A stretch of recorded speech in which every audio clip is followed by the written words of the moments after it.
Deixa eu fazer uma reflexão com vocês na história de um homem de Deus que desenvolveu com Deus um relacionamento. Ele não foi da noite para o dia. Este homem viveu experiências extraordinárias ao lado de Deus. Extraordinárias no que diz respeito a experiências boas, extraordinárias, porque em alguns momentos ele viveu coisas ruins, mas ele entendeu que o que ele estava desenvolvendo é uma caminhada ao lado do Senhor. Este é um culto de campanha, e a história dele é uma história de vitória, mas também uma história que nos mostra que cada batalha traz consigo seus desafios, e que cada batalha precisa ser vista de uma forma muito particular. O nome deste moço é Josué. Eu quero mostrar a você hoje como Deus tratou de Josué. Põe para mim, por favor, Josué capítulo 1. Eu vou ler bastante, vou falar pouquinho, mas eu preciso ler os primeiros 9 versículos do capítulo 1. E sucedeu depois da morte de Moisés, servo do Senhor, que o Senhor falou a Josué, filho de Num, servo de Moisés, dizendo: Moisés, meu servo, é morto. Levanta-te, pois, agora passa esse Jordão, tu e todo este povo, à terra que eu dou aos filhos de Israel. Todo lugar que pisar a planta do vosso pé, vos tenho dado, como disse a Moisés, desde o deserto e desde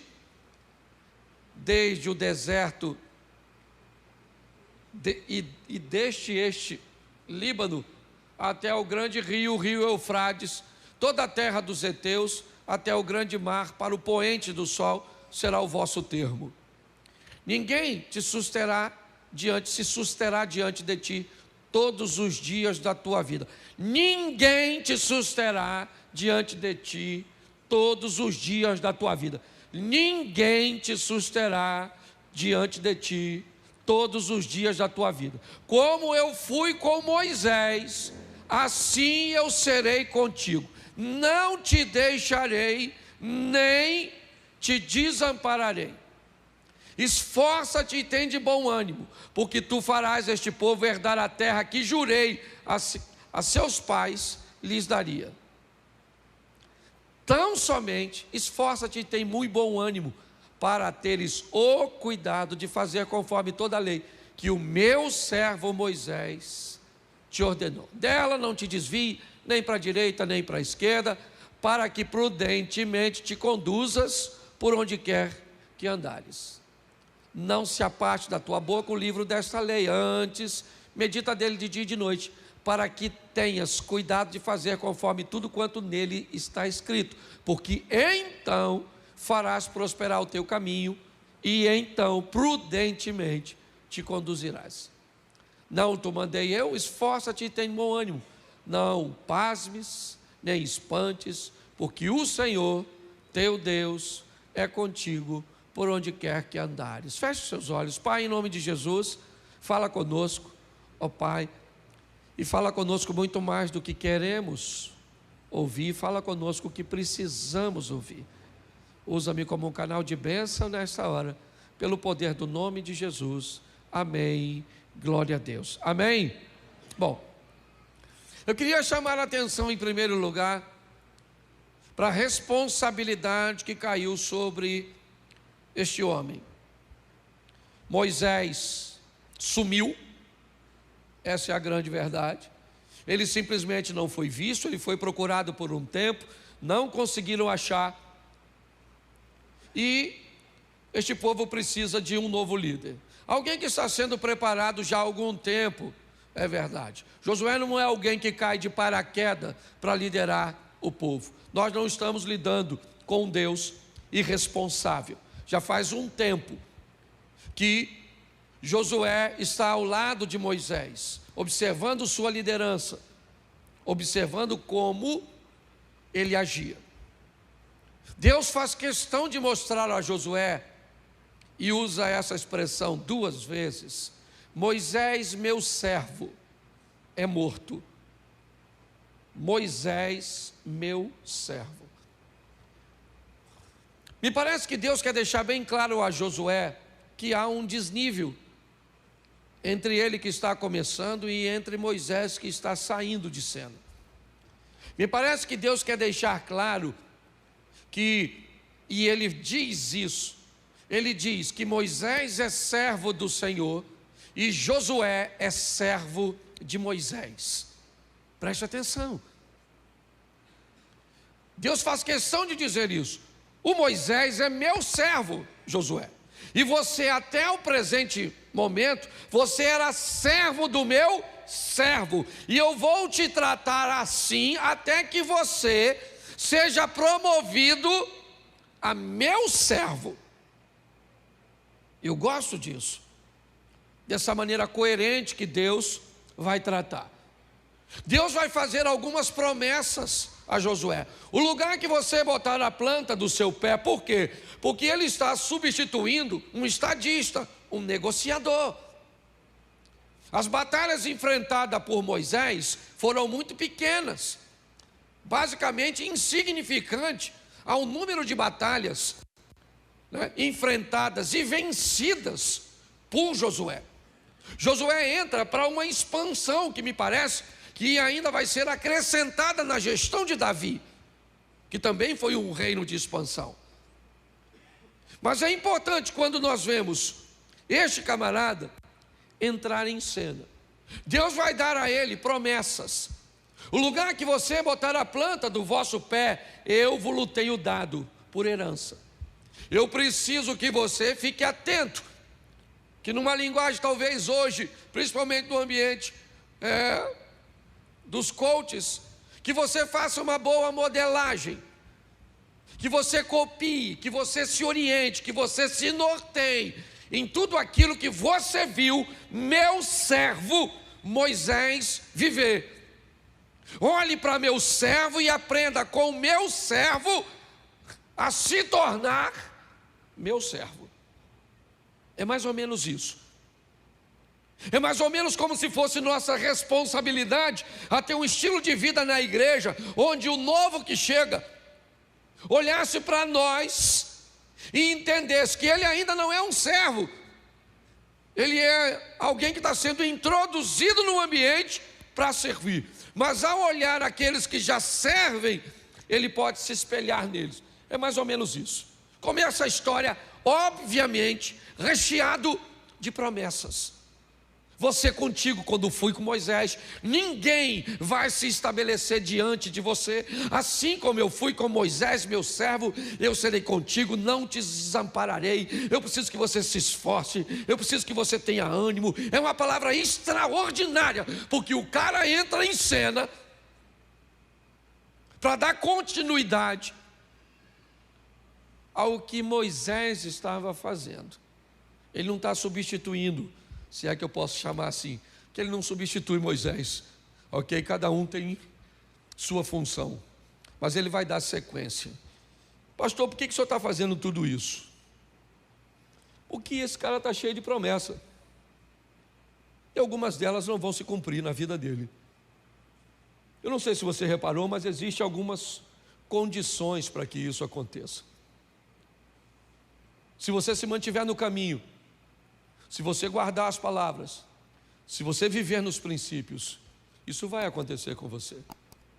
Mas a história que Josué vai enfrentar é um pouco diferente. O povo todo está de olho nele. Sabe o que o povo diz para ele? Nós vamos ficar de olho em você e vamos observar. Se Deus for com você, como foi com Moisés, quem não te obedecer, nós vamos matar. Fique tranquilo, você não precisa nem agir, deixa conosco, nós vamos resolver. Mas nós estamos de olho em você. Queremos ver o que Deus vai fazer, se realmente Ele é contigo, se você tem condições de desempenhar essa função. Havia muita responsabilidade nessa história, e ele vai para as batalhas dele. A primeira é viver de uma forma bem pequena o que Moisés viveu com muita grandeza. Preste atenção. Moisés toca o cajado e abre o mar. O Josué manda o sacerdote pisar na água do rio. Sim ou não? Mas quando o rio abre, ele é o início da trajetória de Josué. Quando o mar se abre, ele já é, certo, da metade para frente a história de Moisés. Preste atenção. Deus está dando, né, uma experiência aparentemente pequena? Não. Deus está simplesmente dizendo para mim, para você e para Josué que a melhor maneira de começar e mais coerente, certo, é começar pequeno, de baixo, vá devagar. Vamos abrir um rio primeiro a pé enxuto. Vamos atravessar este rio, então está tudo certinho. Vamos devagarzinho. A primeira cidade qual é? É Jericó. É verdade. Poxa, mas Moisés entrou no Egito, o império. Josué vai para Jericó. Vencer uma batalha ou enfrentar uma batalha. É isso que vai acontecer com ele. A probabilidade dele vencer é muito pequena. Ele não tem material bélico para invadir aquela cidade. Aliás, ele nem precisa invadi-la.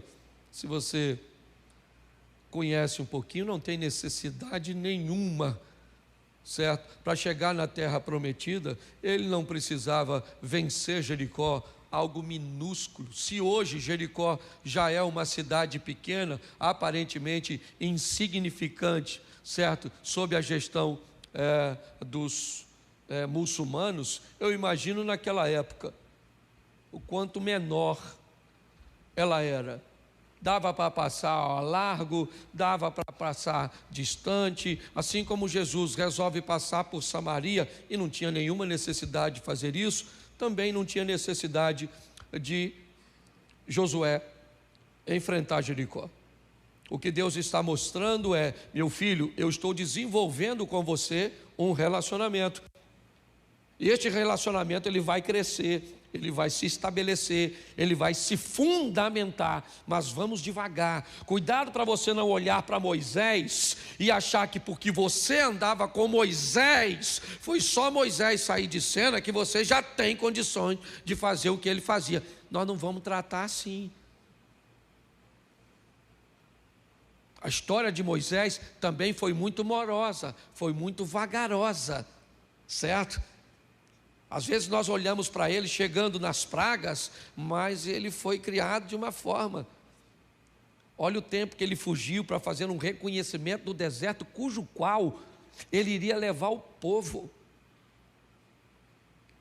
Deus está agindo de uma forma muito intencional, de uma forma muito sóbria.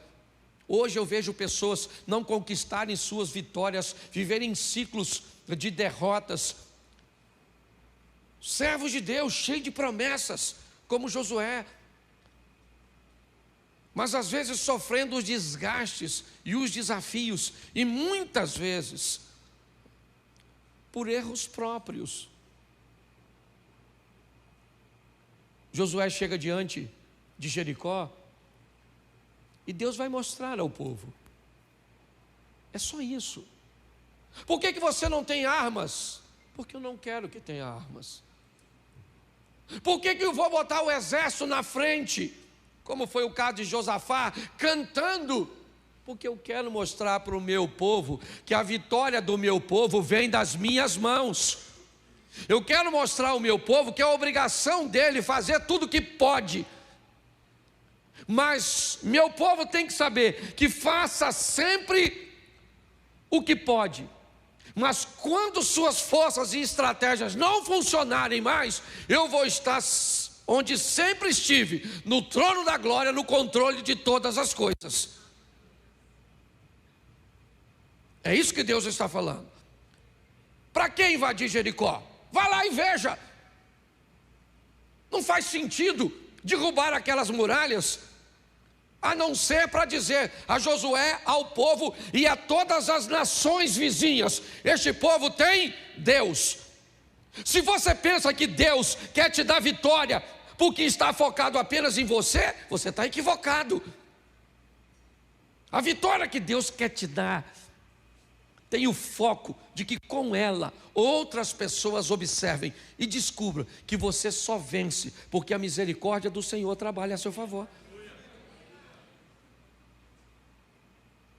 Muito bem, é maravilhoso. Capítulo 6, Jericó é tomada. Nossa, o povo está em êxtase. Venceram a batalha, foi incrível como aquelas muralhas ruíram. Nossa, foi sensacional. Ainda alguns personagens de Jericó se mantiveram vivos. Olha que legal.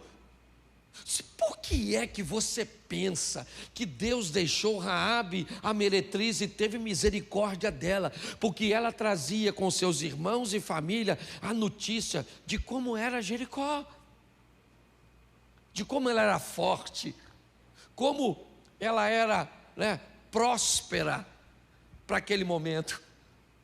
Então aquele povo trazia para o meio daquele povo nômade, que tinha saído de uma escravidão, que eles venceram. Olhar para Raabe e para sua família é receber a notícia de que Deus era um Deus que fazia. Está certo? Mas Jericó não é o destino, ele é apenas uma fase do trajeto. No capítulo 7, coloca para mim o verso 13, por favor. Eu acho que vale a pena. 7:13.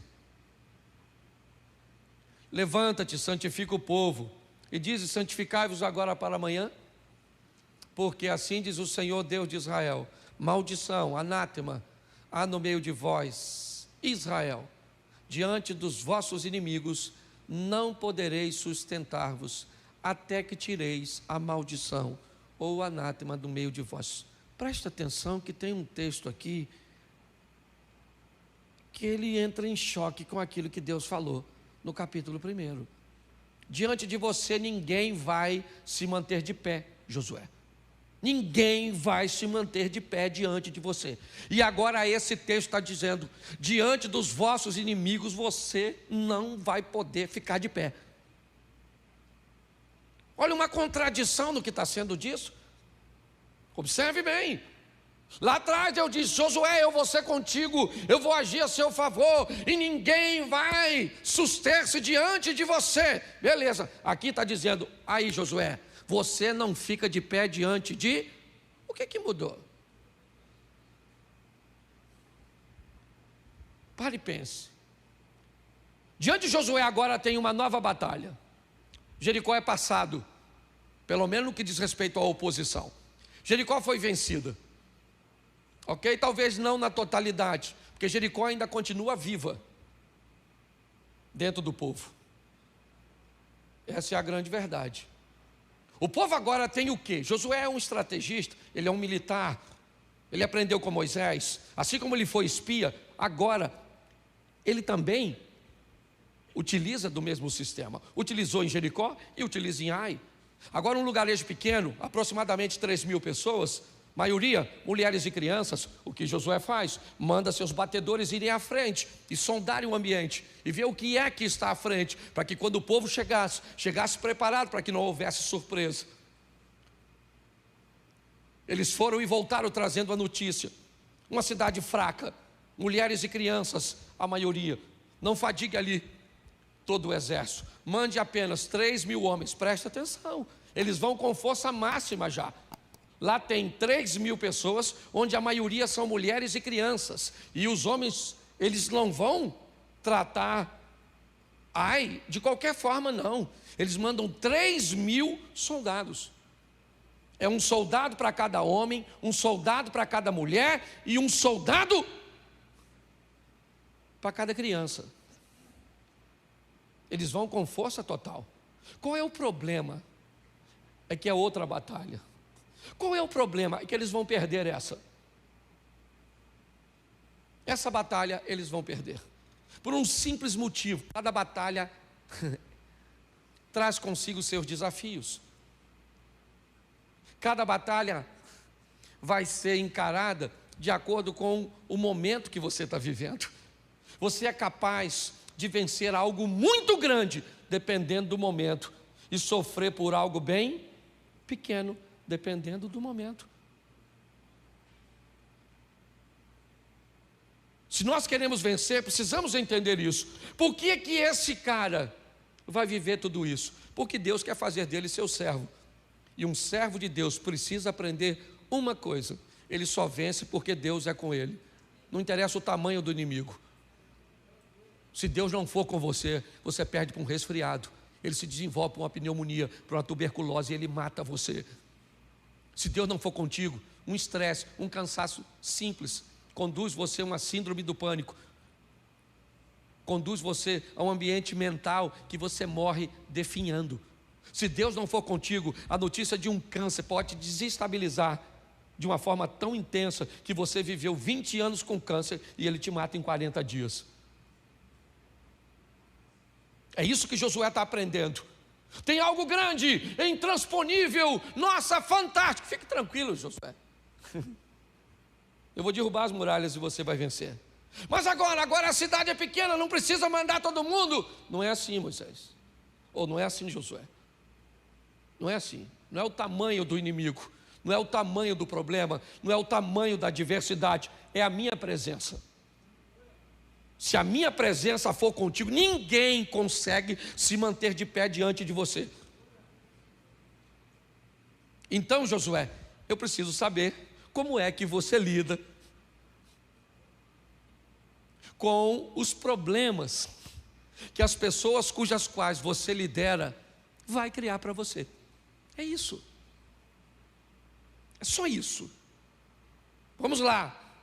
Vamos invadir Ai. 3.000 homens, quase 40 são mortos inicialmente próximo de uma pedreira. O restante volta correndo e dão a notícia a Josué: Josué, nós perdemos a batalha. Meu irmão, não deu para enfrentar. Não deu para enfrentar.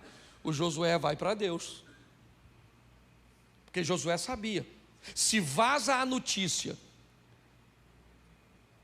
de que aquele povo nômade anda perdendo batalhas para a cidade tão minúscula, uma coalizão acontece e eles vêm e esmagam o povo de Deus. Sabe aquela historinha de um abismo chama outro abismo? Uma vitória também chama outra vitória. Eu aprendi uma coisa nessa vida: ninguém quer lutar com o vencedor, ninguém quer brigar com o grande. A história é chutar cachorro morto, quem não tem poder de reação. É assim que funciona. Quanto mais embaixo você tiver, mais proveito vão tentar tirar de ti. Tenta vender uma casa quando não precisa vender, e tenta vender uma casa quando precisa vender, e vai ver qual é a diferença de preço. Josué sabe disso. E quando aqueles homens voltam, as mulheres começam a receber a notícia. A alegria foi embora. Por quê? Porque eles perderam.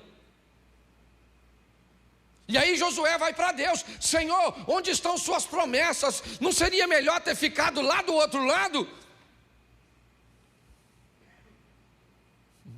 E Deus diz para ele: pois é, querido, não tem nada a ver com isso. Isso não é problema meu, isso é problema seu.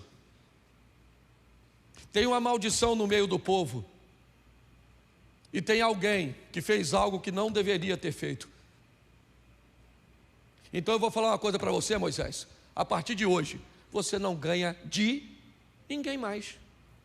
Ou você resolve esse problema, ou você toma coragem e tira da sua vida, dos seus hábitos, da sua família, aquilo que está impedindo que você vença, ou você não vence mais nada. Eu fico imaginando, gente, com tanto profeta, por que Deus não foi lá e levantou um profeta e diz assim, ó: foi você aí, ó, Vai lá pegar, pega, estava na tenda dele. Não. Por que Deus não fez? Porque está treinando o seu servo. O servo de Moisés está aprendendo a ser servo de Deus. Entendeu? Porque o filho de crente precisa aprender a ser crente. Porque o filho do cristão precisa aprender a ser cristão. Porque o aluno do outro, o discípulo do outro, chega o tempo que ele tem que aprender a ser discípulo de Deus. Por favor, nós não desenvolvemos em ambiente nenhum relacionamento de dependência nem de manipulação. Qualquer um que caminhe comigo, fique tranquilo. Fique tranquilo, isso eu aprendi com Deus.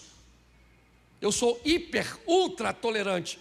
Às vezes visto como fraco de tão tolerante que sou. Mas quando precisou cortar as cabeças, como aconteceu com Josué, eu não tenho problema nenhum. E vou para casa dormir tranquilo, porque isso Deus me ensinou. Se é o reino que está em jogo, antes chorar a mãe do outro do que a minha.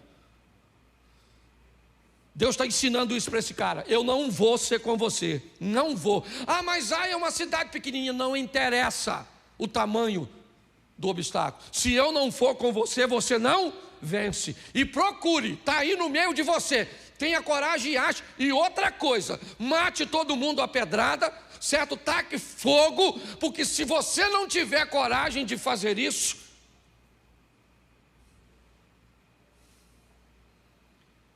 diante de vossos inimigos não podereis suster-vos.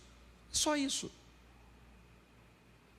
E Deus me parece que foi embora e deixou Josué com essa coisa para resolver. É isso. Muitas vezes esse treinamento ele é muito doloroso, porque temos que remover da nossa vida coisa que não gostaríamos, sabe, de mexer. Ele vai lá, é verdade, descobre quem é, mata. Depois você lê, que eu não sou obrigado a ler tudo. Mas esse cara está aprendendo que se ele quer ser servo de Deus, tem uma coisa que é prioridade. O que é? O reino de Deus. E ele não é brincadeira. Para Josué é difícil. Primeiro porque ele olhou para as viúvas dos homens que morreram. As mulheres estão chorando. 36 homens, me parece, morrem nas pedreiras. O povo está apreensivo. Ele tem que continuar a caminhada. O destino é a terra prometida. Eles venceram apenas a primeira batalha. Ainda tem mais de 40, me parece, certo? Para chegar até o final. E cada batalha traz consigo uma lição. Em cada momento nós vamos subindo de nível. E não tem a ver com pecado, simplesmente. Essa aqui teve, é verdade. Mas nem sempre. Nem sempre para subir de nível eu preciso de um pecado. Não. Na história de Jó é uma subida de nível.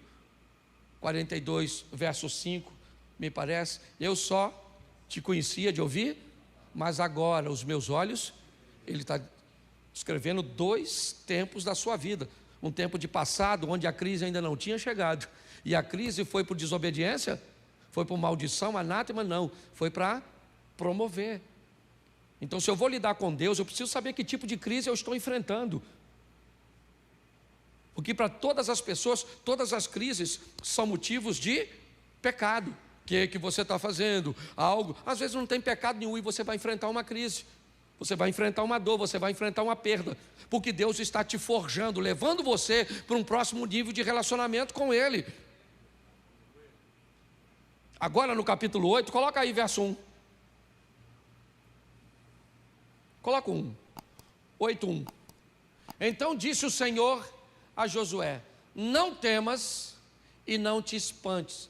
Toma contigo toda a gente de guerra, levante, sobe a Ai.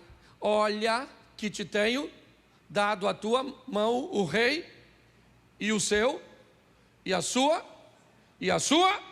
vamos lá, verso 2.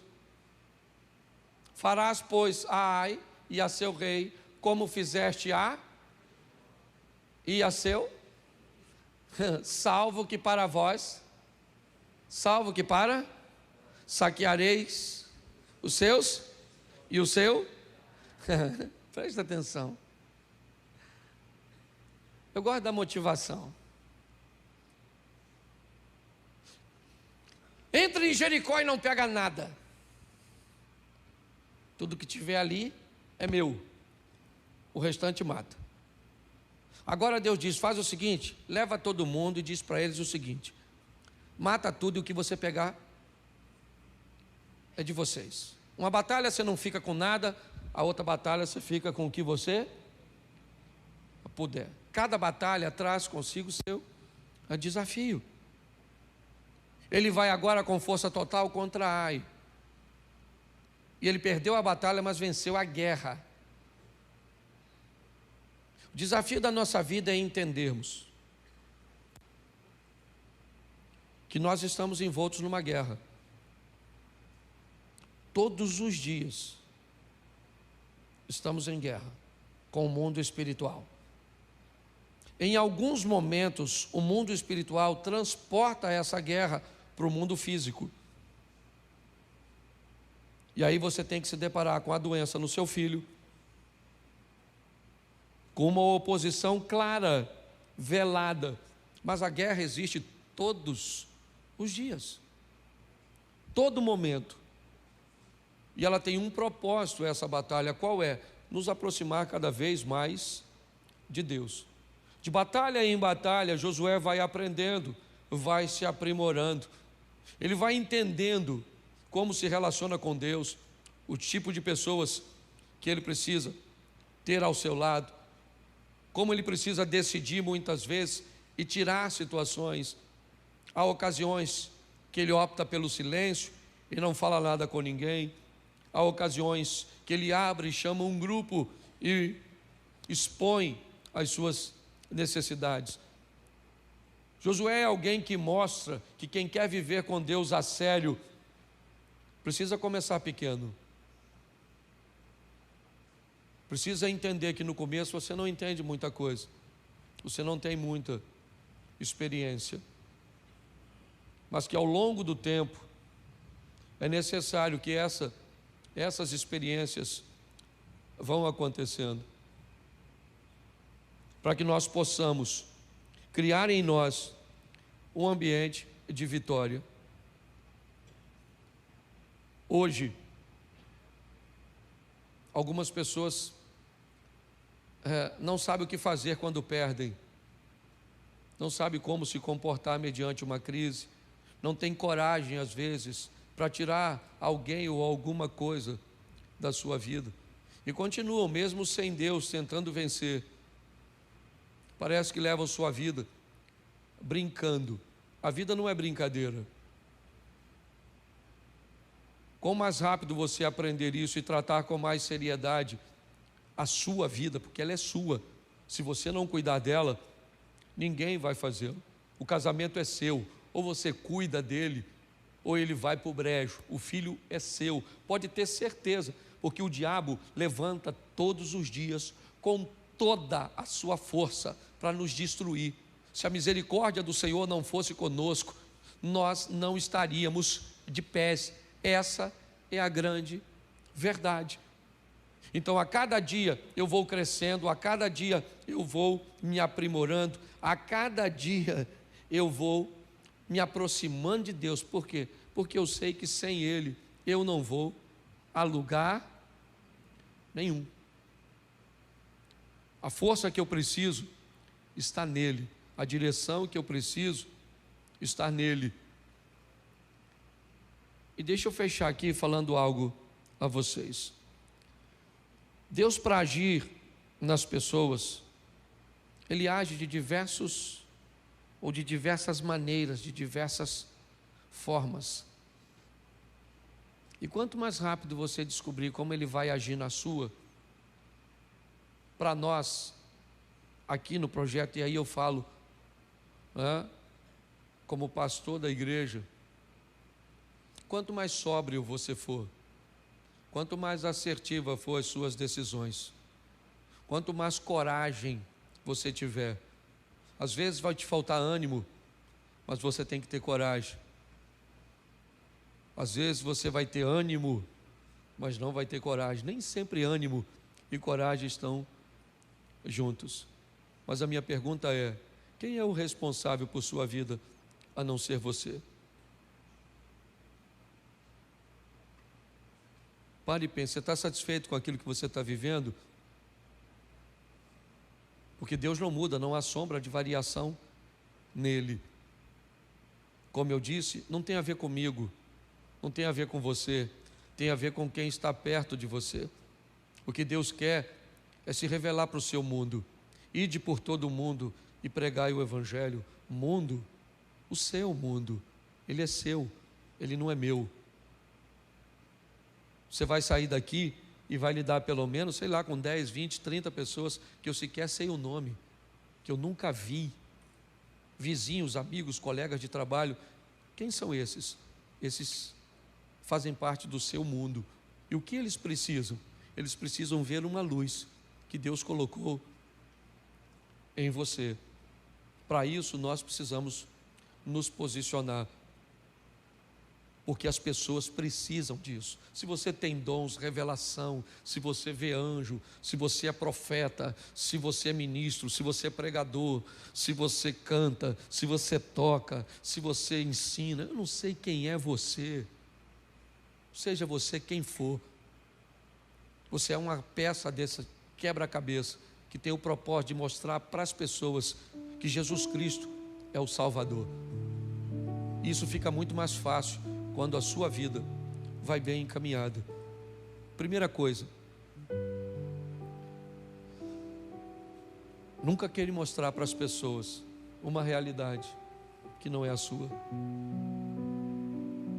Uma das piores coisas para se relacionar com Deus é a hipocrisia, que muitas vezes não vem nem por maldade, é por medo de exposição. Essa é a grande verdade. Tá ruim, gente, tá ruim. Às vezes, se eu falo para algumas pessoas, gente, ontem eu estava com vontade de morrer, eu vejo as pessoas me olhando como se eu fosse maluco. Como o pastor?